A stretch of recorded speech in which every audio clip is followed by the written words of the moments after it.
नमस्कार, मैं हूं भूषण। आप देख रहे हैं द न्यूज 9X। आज 31 मई 2020 है। 31 मई 2020 की बड़ी खबरें क्या है? देश में कोरोना संक्रमितों का आंकड़ा बढ़ता ही जा रहा है। पूरे देश में कोरोना से संक्रमितों की संख्या 1,73,000 हो गई। इस महामारी से मरने वालों की संख्या 5,000 के करीब चली गई है। कोरोना संक्रमण को लेकर महाराष्ट्र के बाद अब दिल्ली भी उसी राह पर दिखने लगा है। अभी तक महाराष्ट्र में 65,000 लोग संक्रमित हैं। दिल्ली में संक्रमितों की संख्या 18,500 हो गई। अब चलिए जानते हैं कि कहां कितने संक्रमित हैं। महाराष्ट्र में 65,168, तमिलनाडु में 21,184, दिल्ली में 18,549, तो गुजरात में 16,356 लोग संक्रमित हैं। उसी प्रकार राजस्थान में संक्रमितों का कांटा 8,500 के पार चली गई। मध्य प्रदेश और उत्तर प्रदेश में क्रमशः 7,914 तथा 7,722 मामले हो गए हैं। आंकड़ों के अनुसार बंगाल में 5,310, तो आंध्र प्रदेश और बिहार में 3,000 से अधिक संक्रमित अभी तक आए हैं। बिहार के मुख्यमंत्री नीतीश कुमार ने कोरोना संक्रमण से ज्यादा खतरे वाले इलाके के लिए विशेष योजना बनाने के निर्देश सभी जिलों को दिया है। साथ ही उन क्षेत्रों में लोगों को सतत ही सजग रहने कहा गया है। अब चलते हैं लॉकडाउन की खबर की ओर। देश में लॉकडाउन 5 भी रहेगा। कंटेनमेंट जोन पर कड़ी नजर रहेगी। अन्य क्षेत्रों में 8 जून से रियायत दी जाएगी। केंद्र ने 8 जून से 3 चरणों में लॉकडाउन खोलने यानी अनलॉक करने की योजना बनाई है। पहले चरण में 8 जून से सभी नॉन कंटेनमेंट जोन में सभी धार्मिक स्थल खुल जाएंगे। इसके बाद अनलॉक का दूसरा चरण शुरू होगा, जिसमें स्कूल, कॉलेज व शैक्षणिक संस्थान खोल दिए जाएंगे। ऐसा तभी किया जाएगा जब राज्य सरकारों व स्कूली छात्रों तथा उनके माता पिता से बात हो जाएगी। स्वास्थ्य मंत्रालय इसके लिए एक SOP तैयार करेगा। तीसरे चरण का अनलॉक स्थिति के आकलन के आधार पर होगा। इसके तहत अंतर्राष्ट्रीय उड़ानें, मेट्रो व सार्वजनिक परिवहन चालू करने पर विचार किया जाएगा। 65 साल से ज़्यादा उम्र के लोग तथा 10 साल से कम उम्र के बच्चे घर में ही रहेंगे। बिहार के पूर्णिया जिला के 5,906 ऐसे लोग चिन्हित किए गए हैं जिन्होंने इंदिरा आवास की राशि ली मगर घर नहीं बनाया या काम पूरा नहीं किया है। इन्हें शीघ्र ही घर बनाने कहा गया है, अन्यथा प्रशासन इनके ऊपर कार्रवाई करेगा।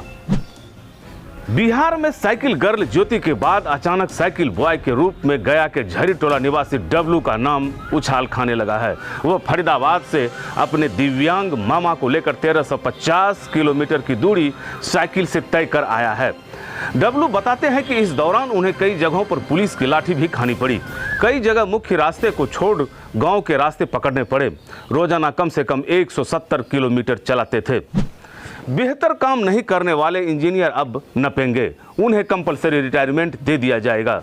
भवन निर्माण विभाग में पदस्थापित ऐसे इंजीनियर्स को चिन्हित किया जा रहा है। इनके लिए VRS की तैयारी है।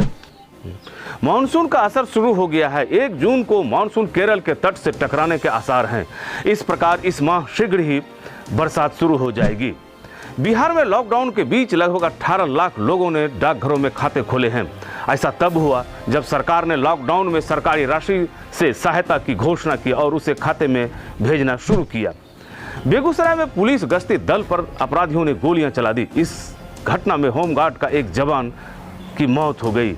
मृतक बिचखन्ना टोला का था। उसका नाम पिंटू बताया गया। नवगछिया में कोसी नदी में बने रिंग बांध पर कटाव शुरू हो गया है। इससे लाइफ लाइन कहे जाने वाले रिंग बांध पर खतरा बढ़ गया है।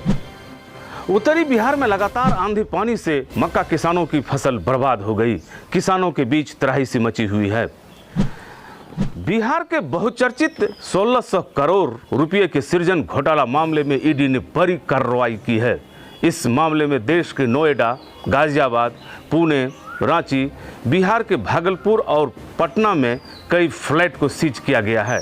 साथ ही नोएडा, गाजियाबाद, भागलपुर में 18 दुकानों को भी अटैच किया गया है।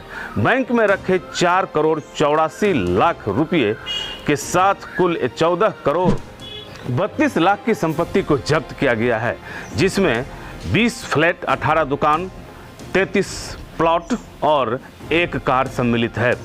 नेता प्रतिपक्ष तेजस्वी यादव ने नीतीश सरकार के खिलाफ मोर्चा खोल दिया है।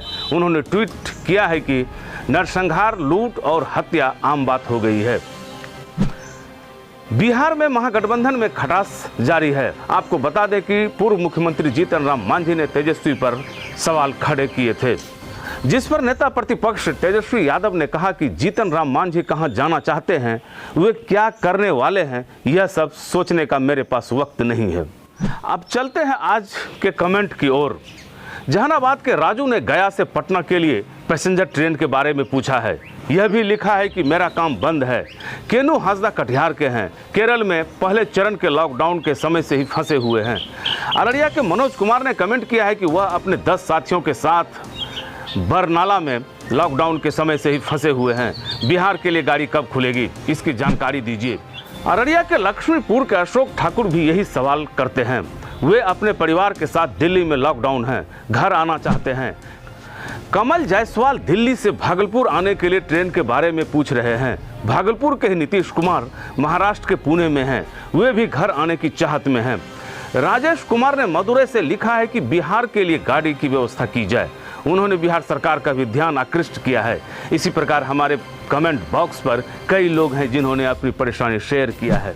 ये थी बिहार और बिहार से जुड़ी महत्वपूर्ण खबरें कैसी लगी, अपना सुझाव कमेंट बॉक्स में दें। अगर आप हमारा ये वीडियो फेसबुक पेज के माध्यम से देख रहे हैं तो फेसबुक पेज लाइक करें। अगर आप हमारा ये वीडियो यूट्यूब पर देख रहे हैं तो YouTube channel the news 9X subscribe करें।